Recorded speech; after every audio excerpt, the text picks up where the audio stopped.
Wait. We need that intro. We need to get our own intro if that is our live intro. Oh no, that's the wrong one, isn't it? Yeah. Just promoting yourself all the time. It's not Deji Spurs. We are Ball at all costs. And wait for it. And we are live. Rap. This will be recorded, but you know what? We are live. Things are going to be slightly different on this. They're going to be a bit wild. They're going to be a bit random. Hopefully people join in. Hopefully people are locked in now. I can't see anything. I could be just talking to you three or those who listen on the recorded version. But it doesn't matter. We are Ball at all costs. Our first live. I'm happy we are live. And welcome, my brothers. How are you doing? I'm going to start with you, Dan, aka Just a Dad, because you felt a bit excluded. Yeah, I did. I didn't. You try to keep me out of this. I'm not sure about all this stuff. The new background, new camera, look glowing, and you got me looking like I'm pixelated in Channel 5 back in 1998. Wait. The word, yeah? Yeah. I was missing my luminous shell suit. Okay, do the running man for us, or spinning on your back. Which one? We're not doing no spinning. Fair enough. Listen, I'll send you the link to the camera. I may add you to the side group. Yeah, that's what I may do. The background was sent to everybody, though. Just saying. I haven't got this background. I've got this one here. This all right, cool. All good. We'll sort that out. Don't worry. We'll sort that out. You're back now. You're back with us. OC, how are you doing? Yeah, I'm blessed, man. I'm blessed. I'm good. Morning was a tough morning, you know. It was wet. It was wet. It was windy. It was a character building morning. Not only for the players, but for the parents. What are we talking about, OC? Valentine's Day or the football? You know what today was, though? Today was Side Chick Day. So if it's Valentine's Day, you got some explaining to do live on air. Hey, listen, we were good for Valentine's Day, innit? Like, that one was sick tough. But yeah, this morning was decent. The boys got out there. Like I say, it was wet, it was windy, a few tears, but the boys dug in. They got a good solid win, and we move, innit? So yeah, these boys keep on winning. Nothing but W's, I'm hearing. Nothing but dubs. The Echo Cup draw is out. So I've got a gripe about that, but sorry, go on. Wait, stop. Oh, Deji's Corner, Rant TV, will be with us within a couple of minutes. Let the man land. No, sorry. No, we're looking forward to that. I think, is it next week or the following week, isn't it? We're looking forward to that. So, group of death. We're in a group of death. You know what? There's derbies in there. There's top of the unofficial table rivalries there. There's cross-county derbies, if you like. So yeah, listen, it's gonna be a good month, March. Okay. We've already had a comment in the chat. The London Matt 1977. He should fall back. He said, "Not everyone had a good morning football." Hey, Dej. I suspect a rival club is in the chat. Could that be somebody from Ryan FC? Mate, I don't even want to talk about it. Is it my turn? It's your turn. Feel free to talk about it. If that is you, Matt, welcome and hello. Yeah, big up, Matt, and big up to everyone that's locked on. Yeah, it was an interesting morning. We played Ryan FC in quite treacherous weather, to be honest with you. It was gale force winds of up to 90 to 120 miles an hour. We were soaked. And then we took on a very, to be honest, very interesting Ryan Red team. Good team. Pop the ball about. The gaffer in charge is definitely shaking his bum. And, we lost 4-3. Could have gone either way for either of the clubs. And I made a point in the car park of speaking to every single Ryan Red parent, and I literally told them what I'm going to tell you now. I said, "See you in the cup," and I mean that wholeheartedly. See you in the cup. So it was an all right game, and I can't wait for the Festival Cup to kick in. And big up, we've got London Matt in the building. We've got summer, winter as well. Thank you for being here. And please, if you want to join us, we've got the link here, Ball at All Costs. That is the link. You can join us. or if you want to put comments in the chat, put comments in the chat, and we will try to answer those questions. And back over to Andrew. Deji, it sounded like you were blaming the weather for the defeat a little bit there. Just putting that out there. I don't know if that was true, but shout out to both sides in the group of death. Sounds like saltiness. I wonder who Summer Winter is. Could be another Ryan parent in the group. But shout out to Ryan FC. Obviously, I'm watching from afar, from a distance. Maybe we'll get down to some games. I want to get down to the next Proverbs Ryan game. That would be fun. The weather today was horrendous. I know one of your footballing beats is going to come up, Deji, so I'm not going to mention that. But I just want to say that I'm a bit disappointed in my weekend, just because I've got a grown daughter and I've got 2 sons and younger sons. And one of my things with my sons was that they can't beat me in a race until they're about 15. That may change. As some of you may know, the eldest boy is a bit of a whippet, so I might have to lower that. But what I didn't put an age against was them beating me at football games or video games. Yeah. Now, as it's half term, they asked me to play a couple of games, and the eldest doesn't have much time to play video games, but he's got a device, and we played. And he tried to score bicycle kicks on me every single time. Wow. And the game ended 0-0. It's only because he couldn't score bicycle kicks. Yeah. So I'm a bit disappointed in that. But the worst thing is the youngest one gave me a bumping yesterday. Immediate rematch ensued, and I beat him with all the old school tactics I could muster. But listen, guys, it's a wrap. Give it another 6 months, and there's too many buttons on the PlayStation, to be honest with you. I can't cope. For real. But my days are numbered, let's just say. So you need to whip out the PS2, Pez, and show them something. Yeah, I had the ISS, the FC, the FIFAs, the FCs, but honestly now, I got away with gameplay, moving the ball around, tick-a-tacker.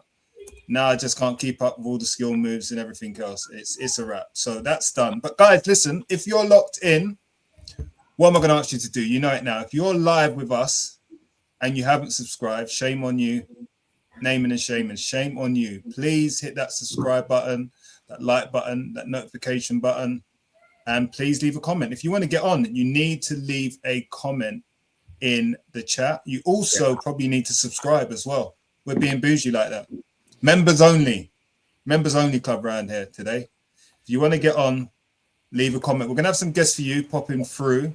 But today's show is live, as I mentioned, and it's all about your footballing beefs in grassroots football. Beefs and gripes.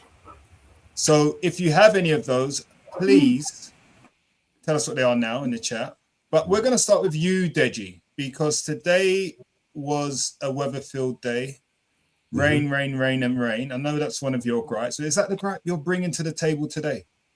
No, I've got plenty of gripes. I know you've got plenty. Yeah. No, to be fair, look, the game today was I thought it was a good game. 2 really good teams, well set up. They battled well. I wish for a little bit more consistency across the board. I think my biggest gripe right now in the Echo League or youth football or kids football is the level of interference from parents. And what do I mean by that?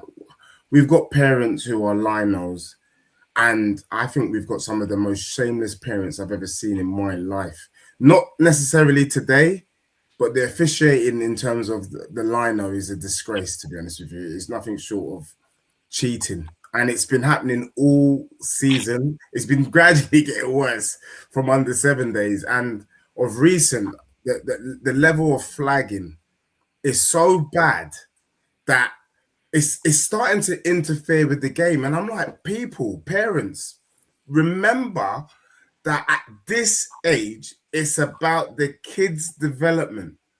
I know we want to win. I know you want your child's team to win, but development should be the number one thing on our minds. And thank you, Summer Winter, for agreeing with me. That's got to be the number one thing.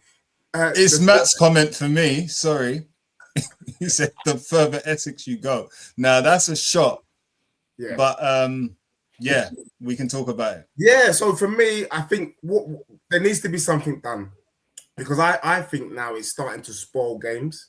It's starting to impact the result. You can have the odd decision here and there that goes wrong. We're human beings, it doesn't matter. But when you're constantly just cheating, you're spoiling the game. And I think it needs to get to a point where maybe people from the Echo, I know they might not have the capacity, where parents, especially the games are being VO'd, if it's getting out of hand, maybe we got to walk off. I know some people might say that's a little bit too heavy-handed, but it does kind of pee me off, the level of cheating going on. And obviously, I'm seeing you, Dan, you know what I'm talking about. Andrew, you know, it's what do we do about this? So let me answer your question. Can I ask you, you're talking about they're flagging for offsides, or they're flagging for fouls? What's they're flagging for offsides, they're flagging for fouls. It's not consistent. What you would give as a penalty for one team, the same thing happens on the opposition. You don't give it. Today, I'm not even going to lie. I mean, Matt will no doubt agree. You know, feet in the air kind of stuff. When it happens on one side, it seems to be perfectly fine. Crack on. If it happens on another side, it's automatic fouls. I don't know if it's deliberate, but what is going on? Because the ultimate aim is, I came from a world where if you were officiating, you would probably give the other team the rub of the green, because you're the ones officiating and you didn't want to be seen or labeled as potentially cheating or giving your team an advantage. In 2025, 2026, it's the other way around. You know, especially in our league, there are certain teams you go to their ground. You're losing that game because of the officiating, and that's got to be wrong, surely. Any names you want to put out there? No, I'm not going to name names because I can. some of them hit my guts already. I can. From what I heard, they're a symbol on a keyboard. There is on the keyboard. Big up Toyin as well in the building. Thank you, Toyin. Yeah, hold tight, Toyin. Love Toyin. So she can agree. A symbol on the keyboard. Okay, we will leave it there. So what I will say on that, Deji, the referee has the power to do a few things. And I know often we get young referees, but the referees have the power to tell their officials, their assistants, what to flag for and what not to flag for. So typically they should say flag for the offsides, because that's the thing they can't see, right? That's the thing they can't always judge. So let the assistants flag only for offsides and they control everything else, because they should be in a position, in a vantage point to see most of the decisions. And then they can confer with the assistant if they need to. What did you see? So some of that should be taken out of their hands. One thing. I would say the second thing is they could probably do the offsides, but there is perspective and they're not going to see everything. So use the assistants, the linos. But ultimately, you're right. It comes down to how much do we want to win against how much do we want to develop? And I think that's probably going to be one of the main drivers throughout this beefs and gripes today. Yeah. That's my take on it. I've seen it. I know exactly what you're talking about. We had it earlier in the season with a team. I was beside our ref's assistant. He flagged for an offside. The parents went mental because the goal was chalked off. They went absolutely mental. A coach from the other side, another pitch, had to come on and say, guys, just calm down. I spoke to them, said, calm down. They showed me after the game the offside from a flat position. And I said to them, you cannot tell offside from that perspective. I said, you have the VO. I don't believe the assistant would cheat. And look at the VO. And if the VO is incorrect, come back to me. They also said they will. And I said, please send us the VO. Yeah. Needless to say, they didn't send us the VO. We saw the VO and he made the right call. So what I will say is not everyone Yeah. I don't know who you had today, but it's not everyone.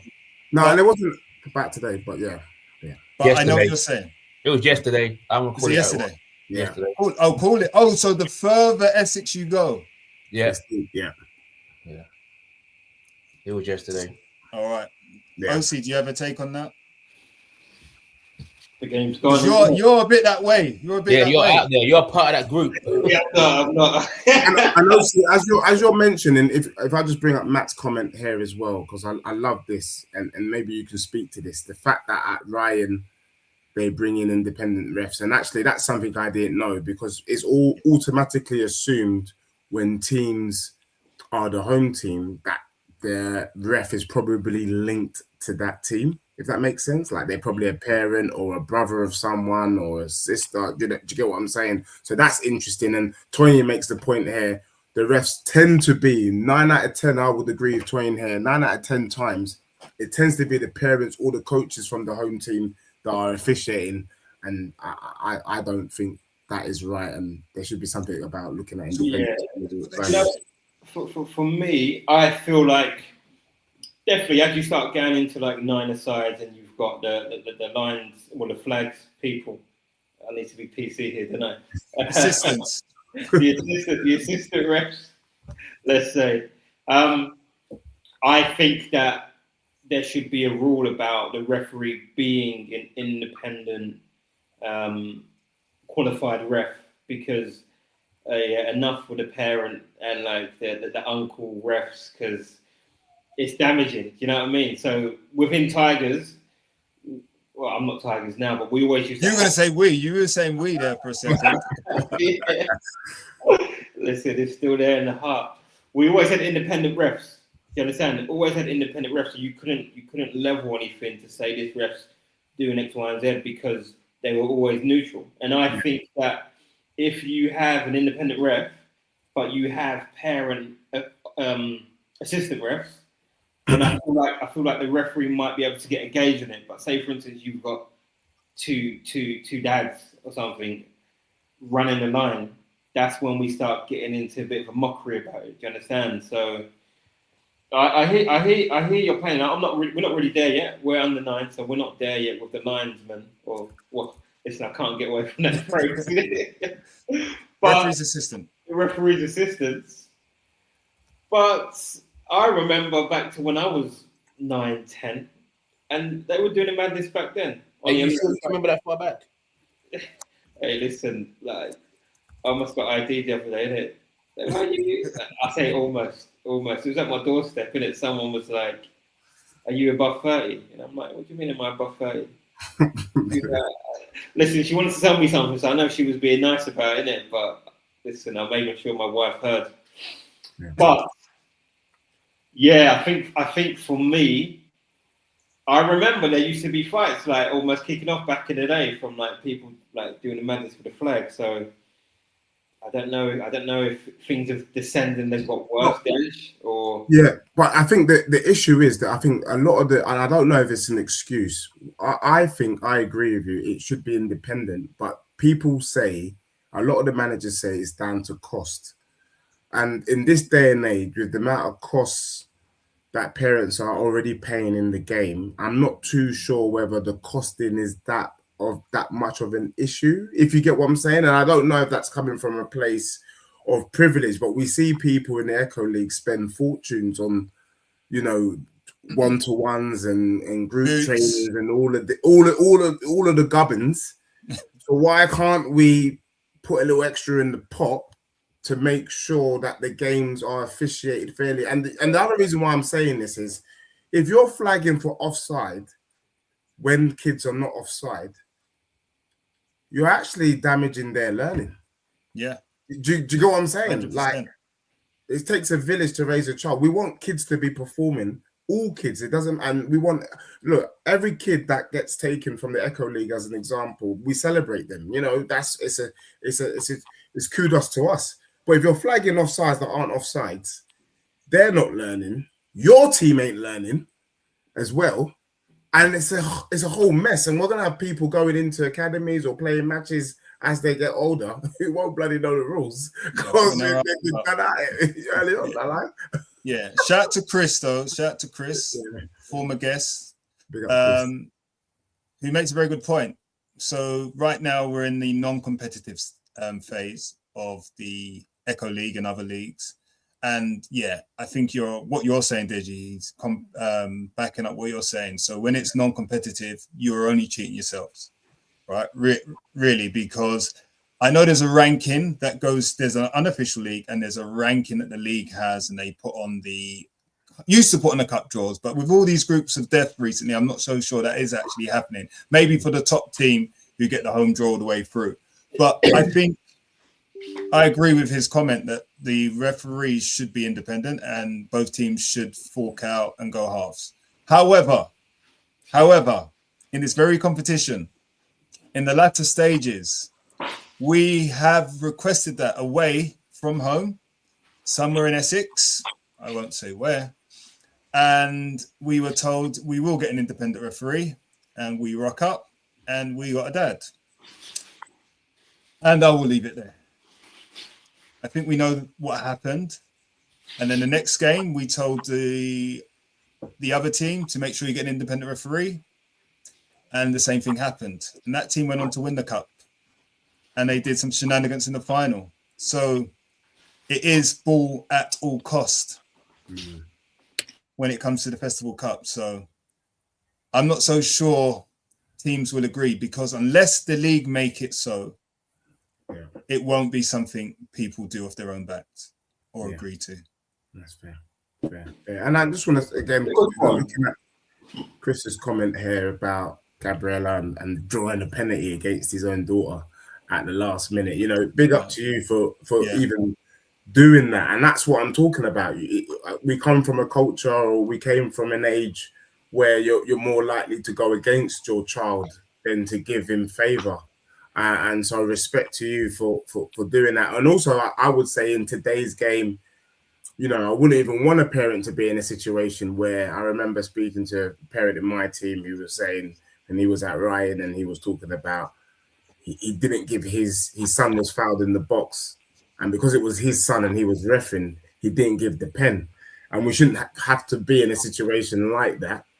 But at the same time, I would err in terms of leniency rather than going in favour, and I just think that's something that is kind of missing. But sorry, OC, but I think you were about to come in. I was just going to say as well, with the rise of the super club, the guys that are pushing standards, that are trying to sort of lift the level, and the monthlies that are involved. Listen, let me just give you an example. When we were at Tigers, we were paying £75 for the season. And then this was just club by club. We charged £20 a week. £20 a month, for subs. Yeah. There's some people that are charging £60, £80, £120, £180 a month. Somebody. Yeah. I heard within this grassroots sphere that there are parents paying £180 a month subs. Yeah. That's mad. What car did the owners drive? Listen, I don't want to out these people like that, innit? But Hey, do they have a private plate? There's definitely private plates involved. I feel like it's an abuse of like times in church. You know when they're typing like that, innit? And the money, like the pastor's coming through, like with the Rolex. But what I'm saying is, if you're receiving that much money on a monthly, surely you can do £30 a week on the refs. If you've got 5 games and it costs £150 a week, I'm pretty sure that you can do it. Especially if you're saying we're providing a premium service for your kid to develop, and we've got the Astra and we've got the VO. Come on, pull the money out in it and get a proper ref there, because some of the games I've been involved with are quite shameless, just in terms of how they're getting parent refs involved. And I'm like, if you're moving with chess and you're a big club, and listen, I'm not disrespecting them, but come on, pull the money out. But on the flip side, we're saying the clubs, this has to be governed in the right way. So the Echo League and the county FAs, they have a part to play as well. We can say the clubs and that's fair enough, but as the county FAs and affiliated leagues, they need to play a part. because we're complaining about Echo League, and they talk about the Echo League, and they're an organisation, we're a business. So what are they doing about it as well? It comes to them as well at the same time. But I don't think anyone's complaining. That's the problem. So I No. feel like there's I don't know. Yeah. I mean, Yeah. we complain amongst ourselves, but are we actually? Do clubs actually take it Yeah, further? clubs I do. mean, Clubs have done. Yeah, We have done. If you go to every week, you have a clutch of parents that have the same thing. This team cheat, this referee's cheating, this team does it every week. It's every club in every age group will have the same little cluster of parents that talk about the same thing. So it's not just 5 men on a podcast on Sunday evening talking about it. It's like a bunch of women, kids, parents. The kids go home and moan about it. Yeah. My son comes home, referee was rubbish shit today, Dad. Referee said to me, XYZ, and he's a dad. Look at yesterday, Dej. The referee talking to our players like they're the same size, like they're grown men. The referee said to the player, "Say that to me again and watch." How can you? Yeah. And I said to the ref, I had to pull him up. I said, "Ref, what are we doing? Are you okay? Like this is a child. Like what are you doing?" Yeah. And that's the thing. We have a parent. They don't understand what they're talking as if they're talking to their friends, like real life instances. And what's going to happen is you're going to get the wrong parent on the sideline that takes offense to that. Yeah. But no, I think you're right. And I think with the level, like you're saying, with the super grassroots clubs, with how seriously we're taking the game as parents as a whole, I do think there is, and you know, the comment here from, is it Giles, talking about, you know, in the Harrow League, 20, 30 quid, not a lot. I do think it's something worth considering. I would have that and have the peace of mind that, you know what, it's a human being, they've made mistakes. I don't want to be thinking that this is someone. I was speaking to like Martin earlier today. They had a whopping scoreline. They won 8-1, but you know, you don't want any suggestions that, you know, there was a brown paper bag involved with the ref and all the decisions was going one way. You don't want that. It spoils the game. It discredits the effort of the kids that played, especially if there is no link.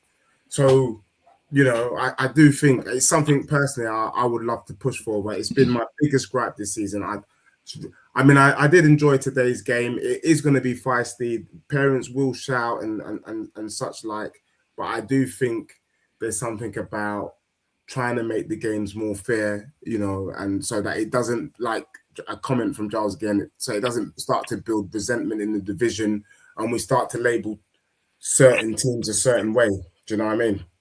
Yeah. Can I just jump in there? Giles, love that point. The Homer ref and what you then create on the back of the Homer ref, because you've seen it. What he's saying is 100% correct. When you lose, let's just say when you go away, and then a return fixture, everybody's up for it. Everybody wants revenge. Everybody's shouting at every point. That is, you've created a rivalry. You've created probably not the right atmosphere for a non-competitive development game. And I'm kind of glad I'm out of it to a degree because, well, for now, until the little one starts playing, because, yeah, I was in the thick of it a lot of the time just by coaching and having to either calm parents down or see decisions that are just completely outrageous, and then having to justify that to my parents, and I can't. And then we see what happens. It kicks off. It literally kicks off, because if the referees have no respect for the game and the referees have no respect for their fellow coaches, then the parents go above our heads and they go directly to the person they believe is cheating, especially when it involves their child. Yeah. And parents are their child's protectors. Yeah. So I'm not saying it's right, but I'm saying there's an action, there's a cause and a reaction. Yeah. And can I throw in another gripe, and then I'll leave it to you guys then, because I think it leans. You got another one? We've been going for half an hour. That's your first gripe. I've got another gripe. It leans in well, and then I'll throw in the floor to my learned friends. So you talked about how you end up going above, you know, the head, and you end up going directly. There's something about protecting the kids. One of the things that I've been noticing again this season in particular is there's been some naughty challenges. Like, It's unacceptable. And for me, there's a couple of things that morals I stand by. I never ask my son to do something his dad can't do. For example, if you ask me to take on Tyson Fury, I would run around the ring for the 3 minutes. I'm not going to take him on a fisticuff fight. So I'm not going to ask my son to go after the tallest boy on the pitch and stick in a tackle. But I'm seeing tackles where either late from behind, studs up, parents shouting good tackle. And I'm saying to myself, if someone breaks their leg from one of these tackles, I don't think sorry's good enough. And I don't know if you get to the car park personally. You know what I mean? And that's not a direct threat, but I don't think parents are thinking. For me, I want the game, you can play hard and play fair, but don't play dirty and potentially injure someone else's child. An injury could mean 9 months, 10 months, 11 months, 12 months out. That's a whole year of their own journey, their own development. Then your child, you think you're going to turn up Sunday next week and play again after you've done that? For me, that the thought of that, God forbid, that doesn't happen to anyone, and it doesn't happen to anyone's child. But I do think us parents, in the moment with all the emotion, we need to check ourselves in terms of what are we saying? Do you really want to see another person's child get injured? And it might be the fact that I'm a youth worker by trade, and so I lean in with that kind of lens. It's someone's child. We need to look after them. But I don't know how you guys feel, whether you've seen similar things. Your responses to that would be awesome. Do you know what? I agree with you, and I'm so happy that our boys, well, obviously not OC at the moment, we have offsides. Because my biggest pet gripe was free kicks, and when there's no offsides, and everyone's around the goalkeeper, and literally it's just like a free for all, and it's just like that is not real football. And I've seen a couple clips online where goalkeeper coaches have actually raised that this is not football. How are you meant to teach goalkeepers to be goalkeepers and how to play football? You've got one coach that says the boy that gets the ball hardest kicks it from the halfway line, and you've got 8 boys around one goalkeeper fighting for space. And I've seen my son, I tell him protect himself. I've seen someone actually stand on his toe on purpose, elbow him, like just to cause havoc. And like it's not, and you're right, it just takes one mistimed challenge. And these are kids. I don't think they intentionally go out there to hurt someone. That's not their main intention. Yeah. In some, I see your face, Andrew, and in majority of aspects, I don't think they intentionally go out there. They want to go and play football. They see challenging on TV and they want to do that. But it just takes one missed time. And you're right, it could be months. And in some cases, worst case scenario, that could be that little boy's playing football going further ended. And their dream or aspiration just to enjoy the game don't happen anymore. 100%. 100%. Andrew, you're me. Yeah, no, I mean, there's no place in the game for those type of challenges. I think hard and fair is fine. You got to have an intention to win the ball, not an intention to hurt. I've seen both. I do not like the intention to hurt. There should be no tackles from behind. Stud shouldn't be up. I think referees, again, I go back to the referees because they have some power in this, in the sense that, hey, it does start with the parents, it starts with the club, it starts with the culture. But I think when the boys start getting to, say, the under 11, maybe under 10, under 11s, when physicality is key, is part of the game, intensity, physicality, like in the academies, I think referees need to show cards. I think they show yellows and they show reds.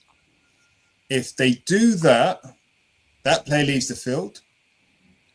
The other team goes down to another player, just like in a professional game.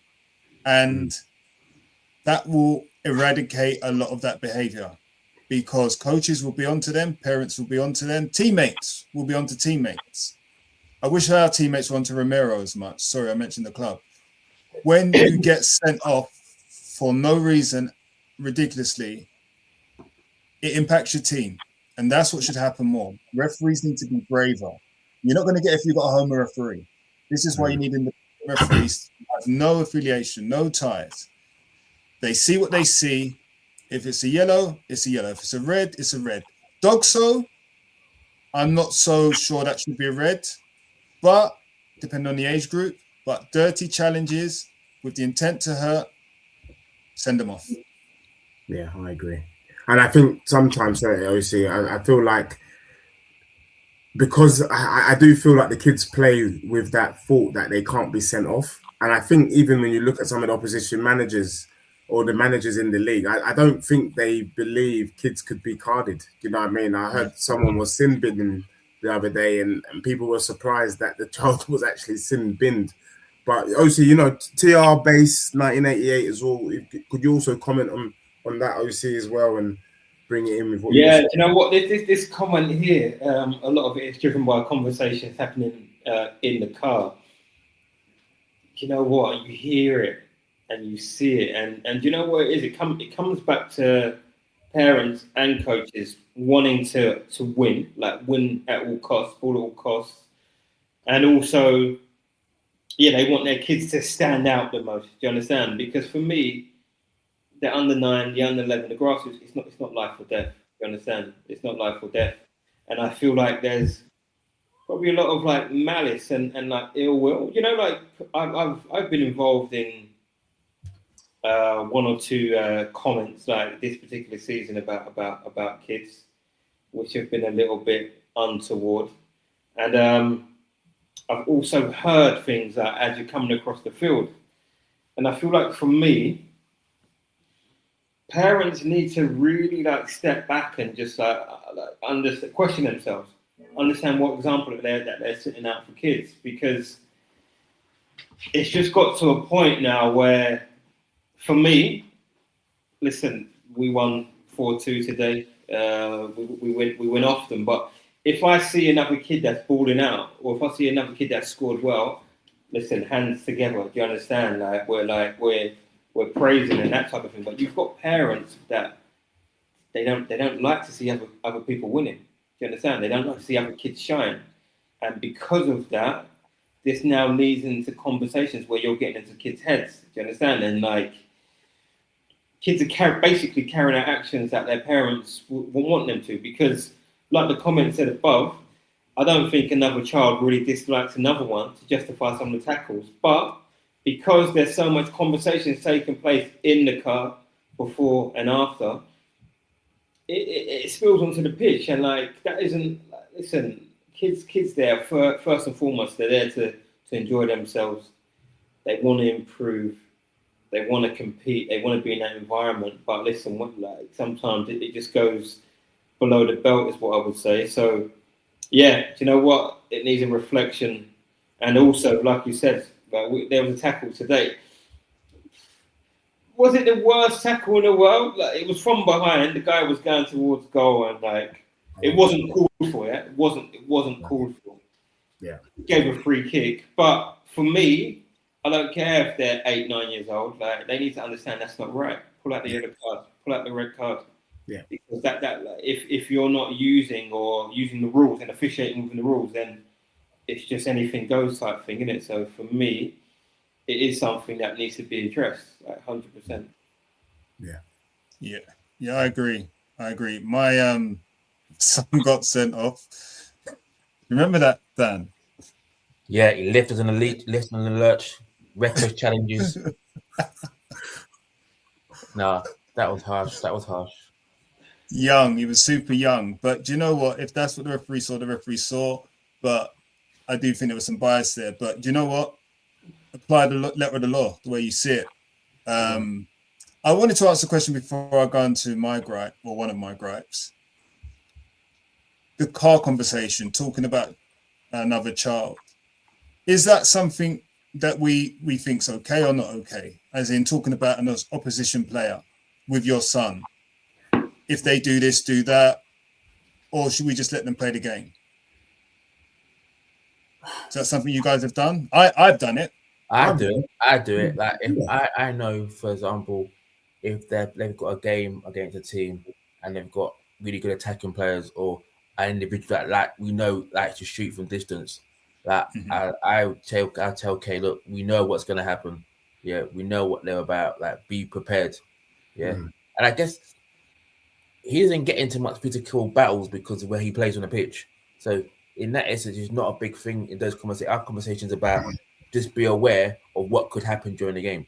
Like, try and look at the pictures happening to it. But I know there are parents that get their kids wrapped up. So when they get to the game, it's like just let them off the lead now and they'll go flying. And I've seen challenges. And I think some parents hold grudges. They really do hold grudges. Like, I get other kids from like past games or even years gone by, and our kids are only 10, 11, and that's how strong it is already. And I bet that's a worrying factor that we've got adults. Kids don't hold grudges. They don't, not necessarily, unless they remember. Our boys are at an age where they're intelligent. They hear conversations. They know they pick sentences that are nonsense. They know what makes sense. They know what's going on. If they hear that dad talking to someone, and it's like, oh, I know this. Like me and Andrew, we talk on the phone. Yeah, I said to you today about obviously your boy. He's now become super bougie. No one's a challenge for him anymore. Yeah, yeah. And I'm like, and we have to conversations a lot. Don't say that. he's now become before.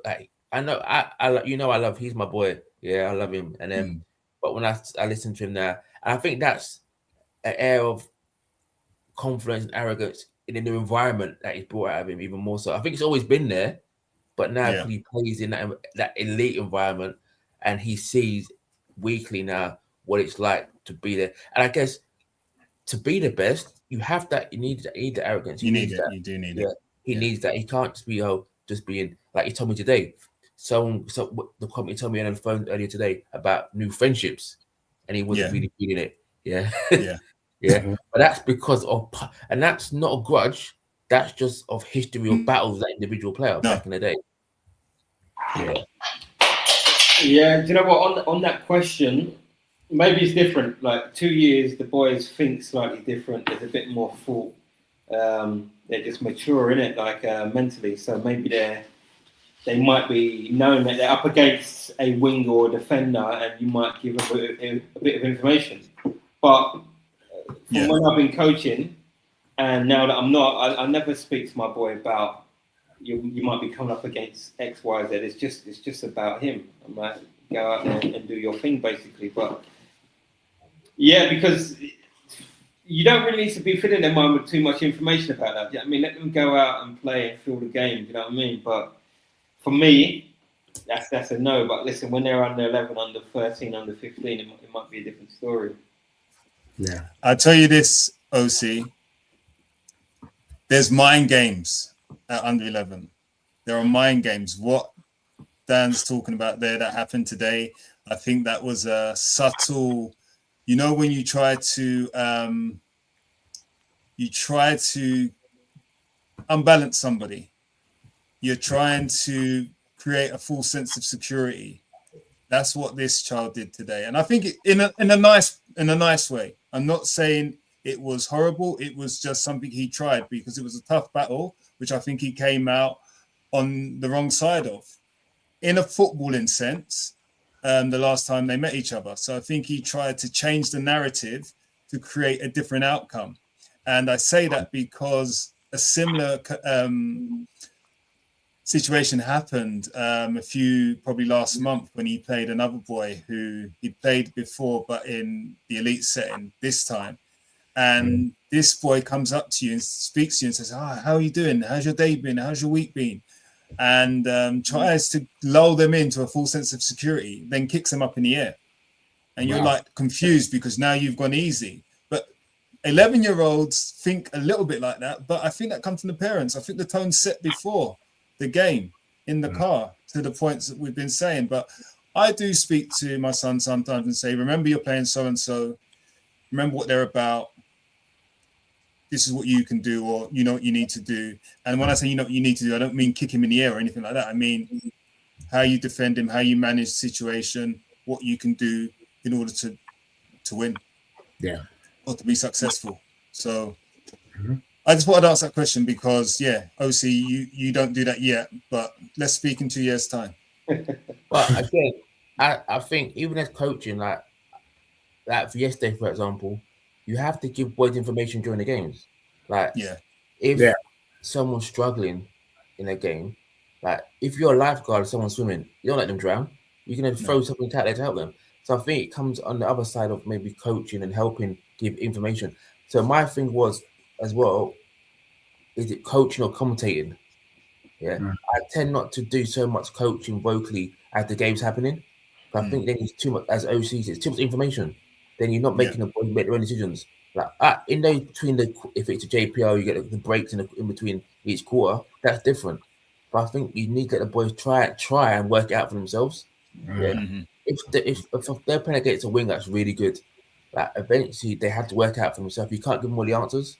Yeah. You can't. If someone's really physical, like I say all the time, every team talk starts with if you don't match them physically, you're not going to win the game. Because I've had teams this year and last year that we go into the other team are really physical, very demanding and aggressive. And if you don't match them, within like 20 minutes, the game is out of sight. Yeah. Yeah. So I'll openly say you have to match these boys physically. Then that's not about being overbearing. It's about desire to win the game, win the ball back, keep the ball, make the right choices. Yeah. I think that's the difference between giving right information and coaches that are like hit hard, tackle hard, great tackle, as Dej is saying. Like, and to fair Dej, what you're talking about, I had a call earlier today from a opposing parent of yours that had the same view of you. Yeah. So their boy played for the other side. Yeah, and he didn't agree with what was going on today. So I even though it was Dej's corner, I already heard it coming. So that one's toned down for you today. So an opposite, like I gave some. They didn't like me. Is that no? They agreed with what you said. Yeah. No, Dej, you're gonna find that one today. Don't go. I was about to WhatsApp you. Who the hell was that? No. My gripe. I saw your eyes there, Deji. You're going to take the glasses off and you're going to start storming out. My gripe is, and I'm going to caveat this with kind of what I think Chris said earlier. If we're not in tournaments, we're not in the Festival Cup, we are not in the league. So we're talking about foundation phase. We're talking about September through to February. I think where possible, there should be even minutes for all players. And I will say this because when you have your trials and you have the makeup of your team, you're trying to get a side that's balanced. You want there generally to be a good level across the board. And if you have that, and you have the right number of players, I think you can have equal minutes. What I will caveat that with is, as a coach and as parents, you have to be able or be prepared to play with the minimum number of players on occasions. So if you're 9 aside, you have to be prepared to play with 9. If you're 7 aside, the same. And on the odd occasion, you have to be prepared to play with 1 less. And the reason I say that is, if you are prepared to play with 1 less or equal numbers for some games, maybe 10% of the games, it's great development. It's what the boys actually need in terms of fitness, because when they step into an academy, those 60 minutes or 50 minutes, they may play because they'll be playing an 80-minute game or a 100-minute game anyway. So that's what they need. Give me a second, guys. Give me a second. My battery's going to die. Didn't plug in my charger. So what I'm saying is equal minutes. Anyone got a take on that? Yeah. OC? Equal minutes. I think that it's tough. I would agree. So when I was coaching, in the main, we would run similar minutes, but I would sort of run it over the course of, say, 4 weeks. So it would balance out that players would get the same amount of minutes over the course of a month, say.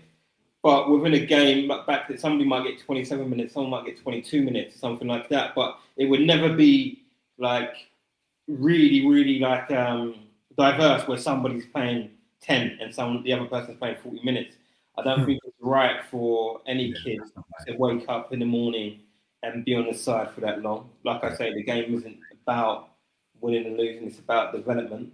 Yeah. But I feel like there are some times. Sorry, let me take that one step back. I say the game isn't about winning or losing. Yeah, I don't feel like we can just say that and just negate the fact that we're playing a game and that actually the players want to win, the coaches want to win, but it's not win at all costs. Do you understand? So I get what you're saying regarding the equal minutes, but there might be a game where actually somebody's playing really well. And I'm not going to cut that at 37 and a half minutes. He might play 40. Because that thing, like, I used to do that where it was like, listen, on the button, we're making sub at this point, we're making sub at this point. But the way the game's, the state of the game, I don't necessarily think that you should just be making a change at that specific moment. But what I will say is, I'll come back to what I said originally. I'm coming back in hot. I'm just warning you. Over the course of, say, 4 weeks, the minutes are there. There isn't someone that's playing much more than the next person. Andrew, you're going to come in? Yeah. I'm going to come in, but I know you want to come in. No, I'm not going to come in. I want you guys, well, both. Yeah, no, I see Tom. Yeah, you see the, I see Tom. Comments. I just worked out it's Tom. So shout out to Tom. Yeah. Billy Ricky Black. And yes, you did. And I think I can understand. I'm going to come back to Tom's point in a second. I think this is Nathan or Alex. So shout out to you. Shout out to Proverbs. If the boys don't attend training and don't try as hard as others, then I get it. I'm not saying. What I'm saying is similar to Tom's point, because I think Tom's point is similar to, I guess, the teams that I've managed in the sense that we try and get a side that's kind of even across the board. Right. So therefore, when we're making subs, we can trust some of the other players to come in, even if you've got that guy who scored a hat trick and is the boss of the game and it's a tight game, you trust the other players equally. So I think I can only speak on your Billy Ricky Blacks, Tom. They were pretty even. That super team you had, wink, wink. You were able to do that. Nathan, Proverbs. If someone's not attending training, no. Why should they have equal minutes? No, they shouldn't. Not at all. Not at all. If they're not trying, no.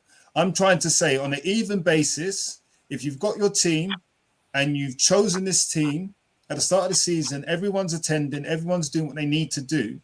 I think you shouldn't try to hinder, you shouldn't hinder players' development, and you have to trust them in the heart of the battle when there's no table, there's no knockout tournament, and it's not Festival Cup. That's what I'm saying we should try. One second, Dave. I do get the evening out process, OC.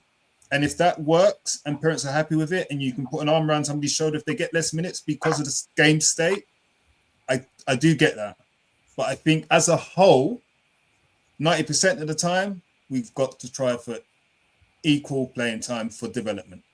But sorry, does that go out the window when the cup comes around? So I think Tom said, up until the cup. Yeah. Festival Cup, tournaments, when it goes to 12s or there's league tables, that's when we're ball at all costs. You want to win. And that's the conversation. Sorry, Dave, I'm going to let you come back in. I told you I was coming in hot. That's when you lay it out at the beginning of the season. There's no equal minutes. We are playing to win. Decisions will be made. In a 60-minute game, your son or daughter may only get 20 minutes, may only get 10 minutes. And it's now a parent's choice whether they agree with that or not and take their child elsewhere or not. I'm done. Yeah.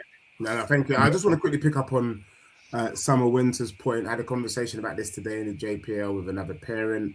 JPL in the development phase, you have to win nearly every game to be in the Premier Division, which is the top division.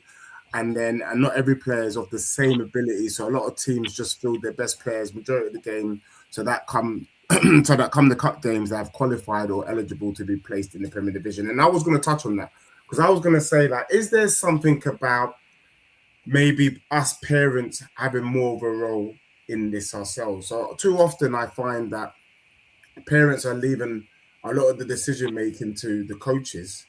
But you can also see, like, we parents can see the top players in the teams and the ones who might not be top, for want of a better word.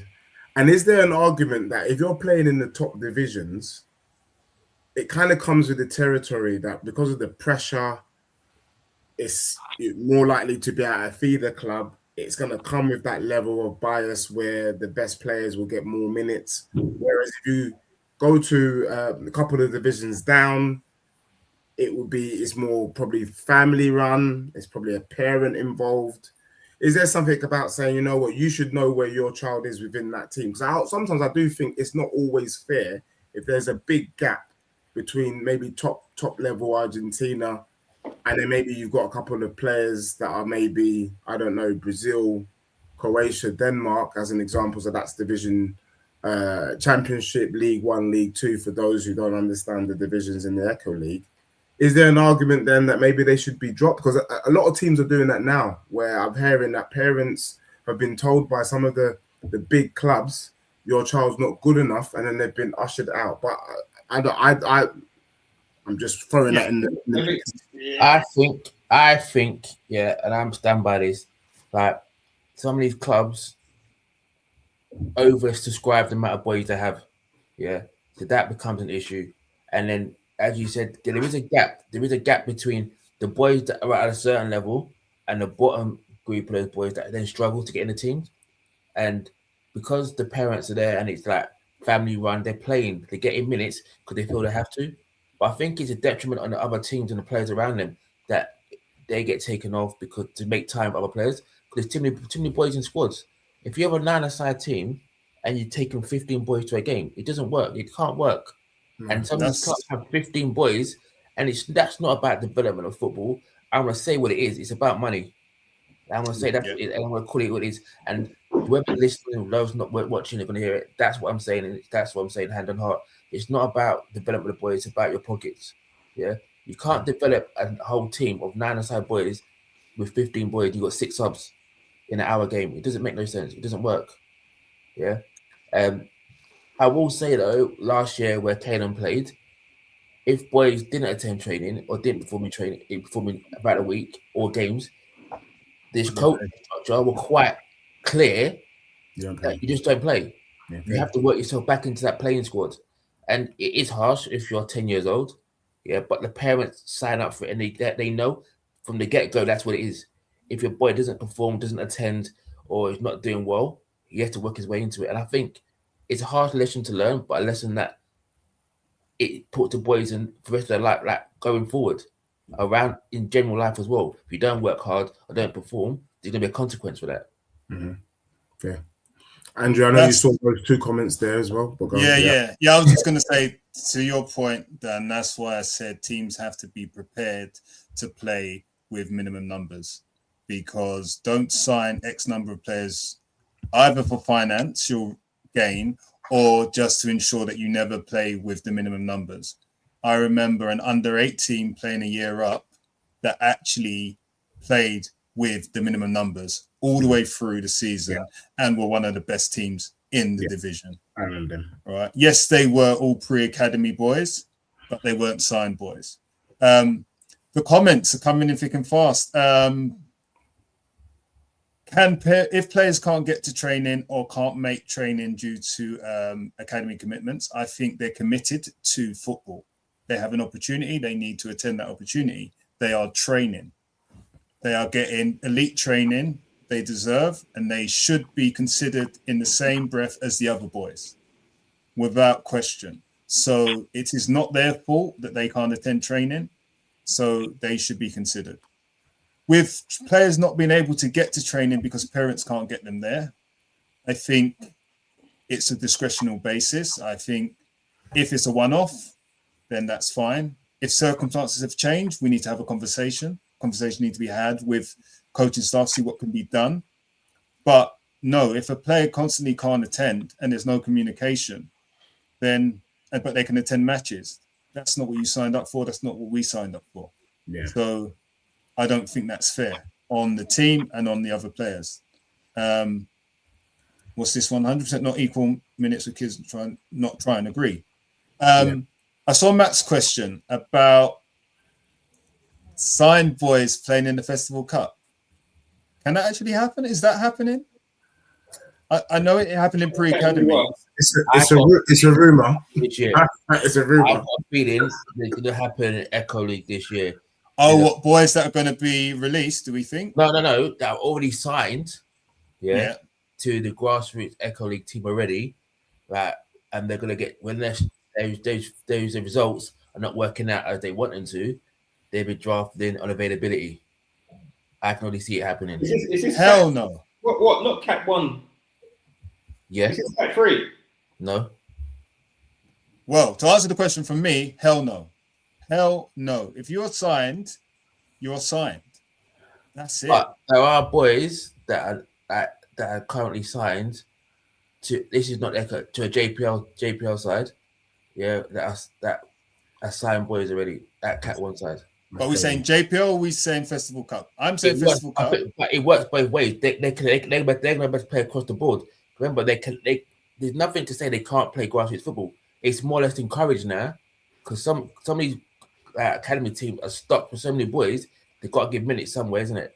Not all boys come every week. So this is a way of now boys still getting minutes and still ticking over and developing and getting time to shine. So I think boys that are maybe not getting consistent minutes in the academy, you may see a week in now and again pop into your local Echo League games. So do I think it's fair though? I don't think it's fair. Well, there's some comments go. See, go on. Yeah. Sorry, I've seen people are saying Cat 1 in the chat, which is quite alarming. But I know some boys that are Cat 3, say Stevenage, Cat 2, Colchester, maybe some Ipswich boys that have dispensation to play grassroots football. So what age? This is under 9s. So some of them are playing grassroots football, and like what someone said, there isn't any rule against academy boys playing. But I feel like, what do I feel like? I feel like if the academy has allowed the boys to play grassroots football and there's no rule against it, then we can't really be up in arms about it. To be honest, No, and I agree with you. And is there something then about? But I'm just feeling for the kids because we've talked about development. Let's say you've had a set squad. Deji, sorry. Yeah. The latest comment: you can register for grassroots teams in academy till under 11. It's academy dependent. So I just wanted to frame that before you went. Yeah. So for me, I guess I'm thinking about if you've got a squad of 12 kids who have played all season, and then come February or the beginning of March, you draft in 3 Cat 1 players. It's unfortunate for the 3 players that are going to get less game time, really. And so, it sounds like it is a rule. It can happen, academy dependent, but I do feel for those players who will be dropped. Yeah. Let me just clarify a point that I made. Yeah. So we've had some boys in under 9 where they've been playing grassroots from the start of the season, and they're a part of the squad. So they'll turn up to JPL matches every Saturday and they'll play. But if you're now drafting someone in like on the 11th hour just for the specific purpose of a Festival Cup, that's not right, because you can't start floating the squad and then bringing players in to try and win the cup, because essentially you've got the boys that are there, they paid up, their parents are there every single week. You can't now say, no, I'm going to now sprinkle some sauce on this so that I can win the cup. Like, Why can't you? Why can't you? It's bought at all costs, right? Why can't you? And OT, go on, Dan. So we're talking about now. It's now not development; it's about winning. And a lot of clubs and parents and coaches want to win at all costs. We spoke about dodgy linesmen and referees. This just plays into the same narrative and recipe of what we're talking about. You want to win. If you can get 1 or 2 Cat 1 boys to come play for your team, why would you not? Can I just do a slight pushback though? I would say this though. Like, and again, for those Cat One parents in the chat, you know, big up to you. And look, it's not personal. We're just debating. So that's my little disclaimer. But if you've gone into an academy, you kind of left us. You know, that's the prestige. You get to play the big games. You get to go to Hayland. You get to go to Cobham. You get to do all those. You get to go to Sparrows Lane. Do all these fantastic things. The ones that have been left behind, they don't get a chance to do that. And then it's almost like you want to have all your cake and eat it. So you want the academy football, but also you want to still experience the joys of grassroots. Whereas the grassroots boys, that's all they're getting. For me personally, I don't think it's fair. That's why you're in the academy. You wanted to be there, because if you want to be in grassroots, you can't just come back and join us. I'm not going in the first place. Yeah, no. Deji, I 100% agree with you. I 100%. Listen, I get the fact there are sometimes floating squads and there aren't enough minutes to go around. I do get that. And you may not know all of that going in. Yeah. I do understand that. Do I think it's fair? I don't think it's fair when they join just for the Festival Cup. I'm going to come back to that point. But shout out to Ash in the comments as well. Hold tight, one touch. I think we've seen it, though. To your point, OC, it's not fair on players. It's not fair on parents. I've seen parents not have a problem with it. I've seen boys sitting on the sideline cheering on that academy player because they know he's a difference maker. So that's when it becomes ball at all costs. I saw your comment, Tom. And to your point, Dan, that's what you're saying. Dodgy refereeing decisions, all of it. It does get to that point where it's, however we're going to win, we're going to do it, because that trophy, you had the euphoria last year, Dej. You were on cloud nine for about 6 months. I don't think your wedding put you on that kind of cloud nine. Shout out to your wife, by the way. Yeah. But you were buzzing. Yeah, you were buzzing. It was a fairy tale. I'm not going to lie to you. Yeah, obviously the fairy tale story with it as well. No, but shout out to Proverbs for winning. But it is ball at all costs for some people. And to your point, Dan, if you would ask me as a coach going into the Festival Cup, if I could get an academy player signed for us, would I sign that player?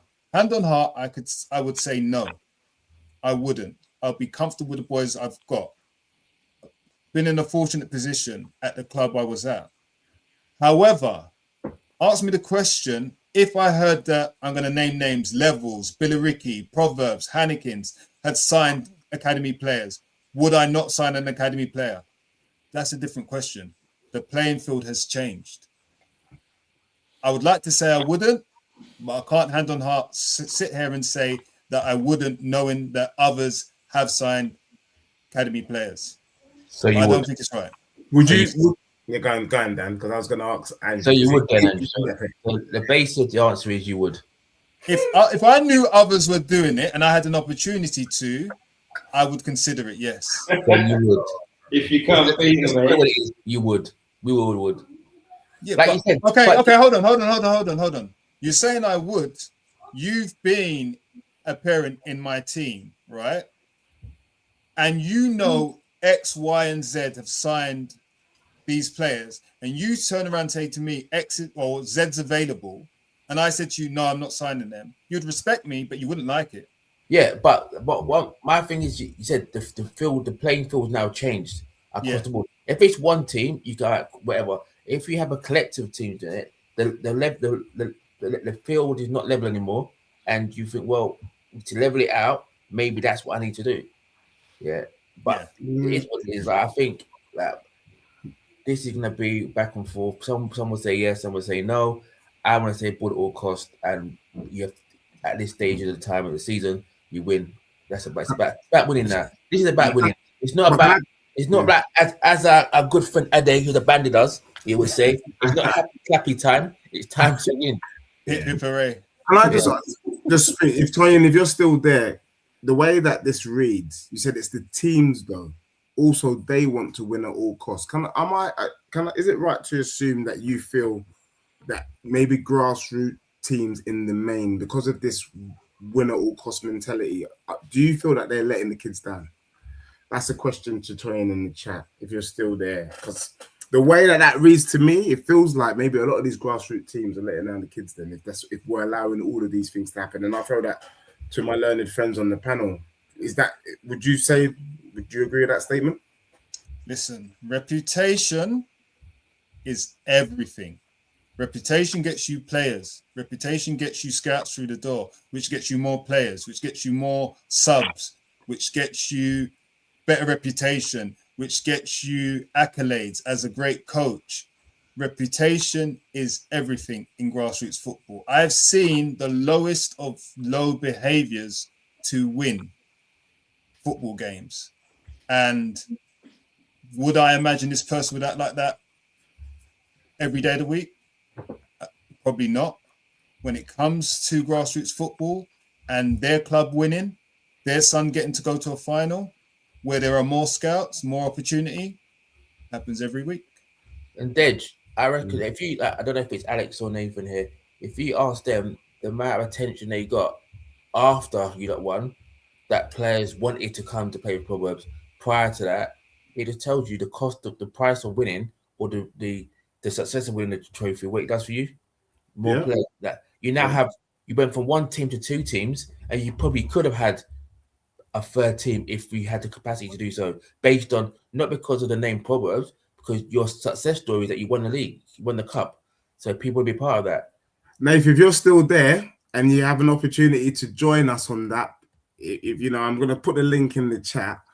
But if you're available and you're free and you want to comment, you know, the behind the scenes, was there this all of a sudden massive interest in Proverbs? Was the interest already there? Did the Festival Cup change the trajectory of the club? That is a very, very good point and question. Toyin answered your question, by the way. Yeah. Okay, let's see. Toyin has said, I believe teams want to win and they will do all they can to win. It's like the summer tournaments. Teams bring in academy boys to win tournaments also. That's a whole nother. That is sad, though. That is sad. Because it means that. Can I say something? I know Dan was going to say. Yeah. I've got something to say, and I can honestly heart and say, my showcase team, FFP, fearless football players. Well, unfortunately now, because three of the boys that played for me have now gone and signed, we were unsigned boys that got great attention for that fact that we're unsigned and we're untapped source of black players. And that, unfortunately, it's a good thing that the boys have moved on to new levels. But yeah. But again, for me, it was about challenging those boys, those clubs, those teams that just wanted to put in some boys. We did it. My FFP did it on a regular basis. We won tournaments, we challenged them. But it's worthwhile. Sorry, Deji. Just on that point, it's worthwhile actually clarifying and just drilling down on that point again. A scout in a region where he couldn't even scout our boys, hold tight, Nathan, actually said to you, you are more interesting to watch as a team because you don't have signed boys. You have unattached boys. So it's better off watching you, and you're a good team, and there are boys here. But unfortunately, they were out of our region. But that was to your point. So sometimes going into a tournament with untapped players is beneficial for the team as a whole and the individuals in it. Sorry, Nathan, you're on. Thank you for joining us. Nathan, you've come to answer the question. Did you feel that there was this kind of massive surge in interest just because the Proverbs team, we won the Festival Cup? Is that even what you're looking for? You know, just your thoughts and feelings about that whole thing and parents, and because it seems like parents are they gold diggers, for want of a better word? I don't think it made it a massive change. I think lots of the people that we actually done when we held the trials, lots of them actually knew about us beforehand. So they've either been at sessions or they've got friends and parents or boys that have obviously played for us. I think the thing that made it more of a thing, I think people were more, they wanted, the ones that actually applied would have probably tried harder just because I think not necessarily that we won it. I think that we was in the Argentina division. I don't think many people actually understand. I don't think many people know who wins the Festival Cup. I think it was more of where you're playing. I think that's what the parents were chasing for us. But I wouldn't say all of them because we've got players that are capable of being in higher leagues that are playing in our Croatia team, and that's at both age groups. So I don't think the Festival Cup was it. Why do you think they're playing in? If they can play higher, why do you think they're playing in Croatia? I think it was more of the playing factor of how we want them to try and play, and I think possibly that the coaching that would be more of it because really and truly they could. But I look at, like, for example, our Croatia team. Our Croatia team plays some amazing football. I'll go out and people can look at it disrespectful. I think they play better football than most teams in Argentina and Brazil. Period. I think they play unbelievable football, and that's I think the reason why they come is because they'll get promoted to play football. So they get promoted to actually try and play the ball to centre backs to the actual the midfielders. I think if goalkeepers go along and they don't need to and they keep on doing it, you hear from us on the sides not to do it, and we'll shout. We'll try and tell players where to go to try and get on the ball. So I think that's what it was. I think for us it's different because we're not Ryan, we're not Levels, we're not Hannekins, we're not Billericay. We haven't been around for long. So when I think some of the parents join some of those clubs, not all the clubs, that is because they potentially won or because they've seen that, I can get signed. Like for us, people don't know that anyway. Yeah, I think your thing is a little bit different. I agree. I think your thing is a little bit different. I think, but if we were to say that about you, I think it underplays your coaching. That you've got the setup of coaching, because I know, like you said, you get boys through there, and you quietly went about your business. But I think as a whole, to your last point, I do think reputation of winning, having strong teams, being seen is everything to a lot of parents. So I think it's for most parents are in Argentina and Brazil. Yeah. Like plain simple. That's why they want to go. Like, regardless if their boys can deal with the standard that they're supposed to, the standard that they're playing at, don't care, because it's just like it's the ego. Like what you lot said in regard, like referees and everything. Like parents are as big an issue, not necessarily the ones that's doing the line, but the ones on the sides, like shouting and peeling for things that they shouldn't. You've got young referees, like when you've got the really young referees out independent, but when you've got parents shouting out from the side, that's going to bully them as well. It does, yeah. And it's the same thing with this. I think it's parents' egos. So I want to be in the team that wins the Festival Cup, but let's face it, no one's going to care about it in a year, 2 years anyway. So yeah. Nathan, can I quickly just raise publicly a conversation that we've had, because actually I think it would be useful, and it is a gripe. Is there something about parents these days kind of losing sight of what is important? So for me, when you're mentioning some of those clubs, even to bring into a team, and Andrew, I know you've been there, Dan, you've been there, OC, you probably get it. Before people go to certain teams, the first question they're asking is what players are at those clubs, rather than who is the coach. And is it that, like, for me, I had this conversation with Nathan, and Nathan said to me, would you send Angelo to school for the pupils or for the teacher? And I was like, well, I'd obviously go for the teacher. And he said, well, yes, exactly. But we have situations here today where we are following clubs or going to clubs because of the personnel rather than the potential coaching. But Nathan, if you could just elaborate on that because of what you're seeing, and then we can just kind of comment, because it's something that is common. Yeah, that's my gripe. I think parents choosing the club, not the right club for their kid, is a madness just because this person's going. Like, I don't see what's the value in it, because the kids you're potentially going to play with, they might go anyways. Then what are you gonna do? You're gonna follow them to another place. Like, I understand I'm saying I want to play, or my kid to play with the whole thing of like the best kids. I understand that. And it's the same thing I ask when coaches, when they say they want to go and work in an academy. It's like, because they want to work with the best kids. But is your kid the best? Should your kid, is that the right thing for your kid? Like, it doesn't, yeah.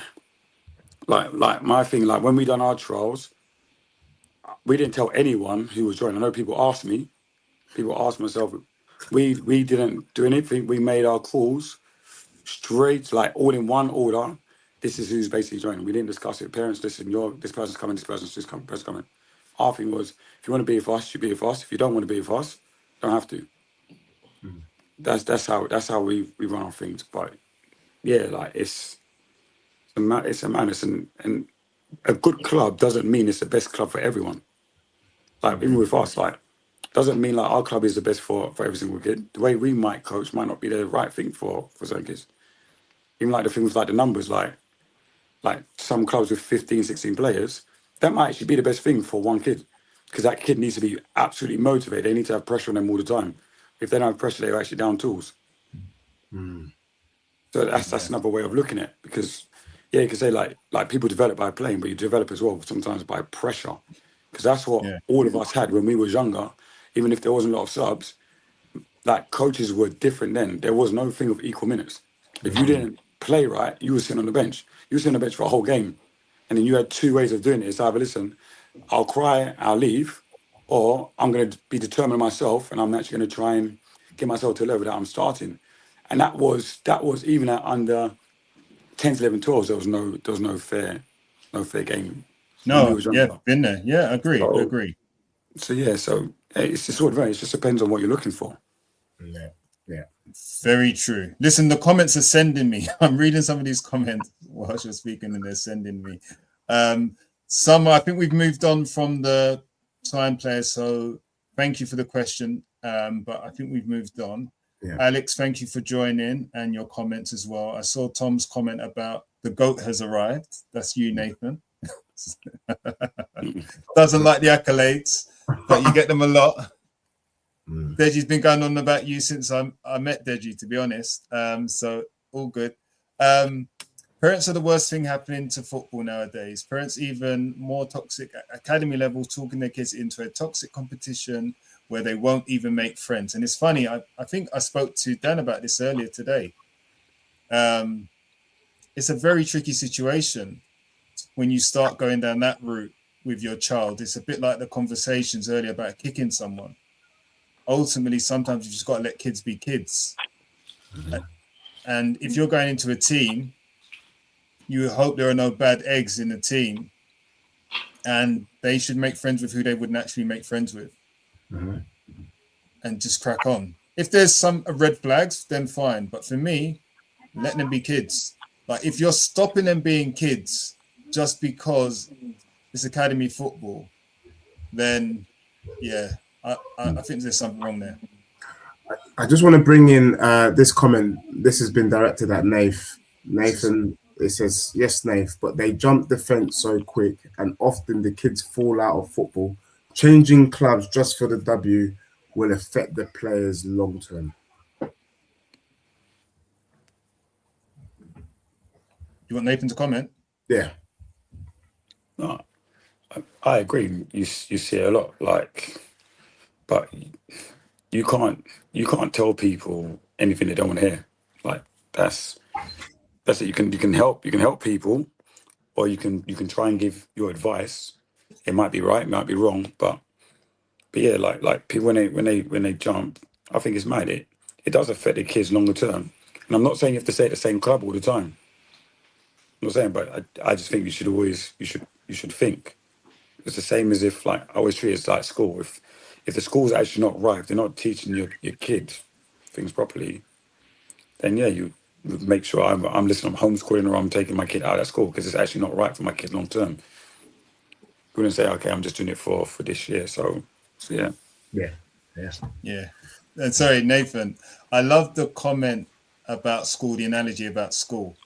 And then I saw Toyin's comment, and it is a fair one, because sometimes you don't know who your coach is going to be.